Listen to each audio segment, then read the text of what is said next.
You are dead to me, 'cause what you said to me cut so deep, and now you're dead to me. Dead to me, you were a friend to... Salut les Indés. J'ai lu le dernier Jean Ducreux et j'en suis quitte pour une vive douleur à l'occiput. Ouais. Pourquoi? Parce que en découvrant l'ouvrage, eh bien, je suis tombé à la renverse. Oui, parce que Jean Ducreux, le distingué gentleman bilingue, l'inoubliable créateur du moineau. Vous savez, le moineau, c'est le pseudo animalier porté par monsieur Nacho Obispo.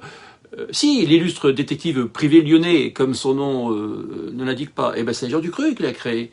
Oui, Jean Ducreux, l'infatigable pourvoyeur de meurtres en tout genre, rendu célèbre par sa fameuse trilogie forésienne des crimes et des routes, dans laquelle ce ne sont pas les feuilles mortes qui se ramassent à la pelle. Ah non, non, c'est pas les feuilles mortes, non, non. Ce sont plutôt les cadavres, eh oui. Enfin bref, Jean Ducreux. Jean Ducreux, l'unique, vient de commettre un roman feel good. Qui finit bien ou qui finit mal?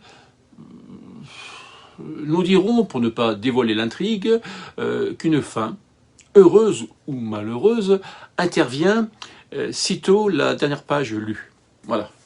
Non, parce qu'il faut ménager le suspense. Hein.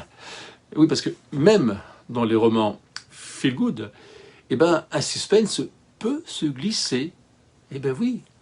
Bon, un suspense sans cadavre, sans tuerie, sans massacre, sans flic, sans enquête, oui, je le concède. Mais un suspense tout de même. Oui, lectrice et lecteur, Jean Ducreux joue l'auteur au joli cœur. Tiens, ça rime. Oui, en nous offrant une histoire d'amour. Oui, mais pas que. Non, parce que dans ce charmant village de Fenouillède, au pied des Pyrénées, il est un mystère à élucider. Et notre anti-héros, j'ai nommé le susnommé Constantin Caffaros, oui, au passage noté comme l'ami Ducreux, demeure le maître des noms et prénoms improbables quand il s'agit de baptiser ses personnages. Bref, donc le héros disposera d'un certain nombre de pages, 205 très exactement, pour élucider le mystère. Vous aussi d'ailleurs. Mais il faudra d'abord que ce haut fonctionnaire, bien plus loser que brillant, soigne ses blessures, ses souffrances, son mal-être, ses névroses. Ah oui, c'est gratiné. Hein. Il faudra aussi qu'il apprenne à accorder sa confiance aux autres, mais aussi et surtout à lui-même. Et ça, vous allez voir, c'est pas gagné. Il faudra enfin, avant de pouvoir espérer se battre pour lui et pour ce qu'il aime, eh bien, il faudra apprendre à se défendre. Et ça aussi, c'est pas une mince affaire que de remettre toute une vie en question. Et c'est alors que ce simple feel-good se transforme en fait en roman plus dramatique, plus profond. Un roman que l'éditeur, dont le dernier ouvrage édité fut sans doute un bouquin de vulgarisation, genre les termes de psychologie pour les nuls, donc l'éditeur n'hésite pas à qualifier ce roman de cathartique. Oui. Bon, il aurait pu aussi évoquer, je sais pas moi, par exemple, la résilience. Oui, mais enfin, tout le monde n'a pas lu Boris Cyrulnik, bien sûr.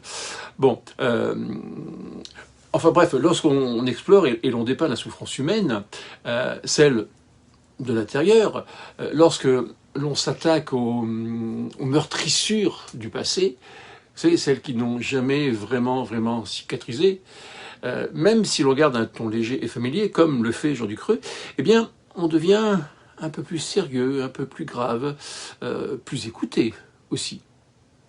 Pourquoi ? Ben peut-être parce que nous aussi, souvent, simples lecteurs, portons en nous des blessures que l'on voudrait bien, nous aussi, pouvoir apaiser.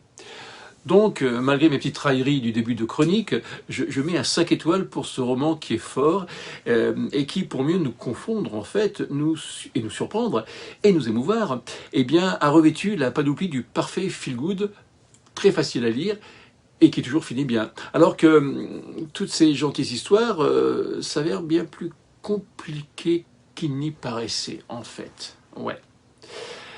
Bon, bah, enfin, moi je dis ça, je dis rien, et pardon Jean Ducreux pour ces petites railleries innocentes. À bientôt les Indés pour un prochain suspense à la feel good, ou feel good à la suspense, je sais pas trop, vous choisissez. Hein. Ciao.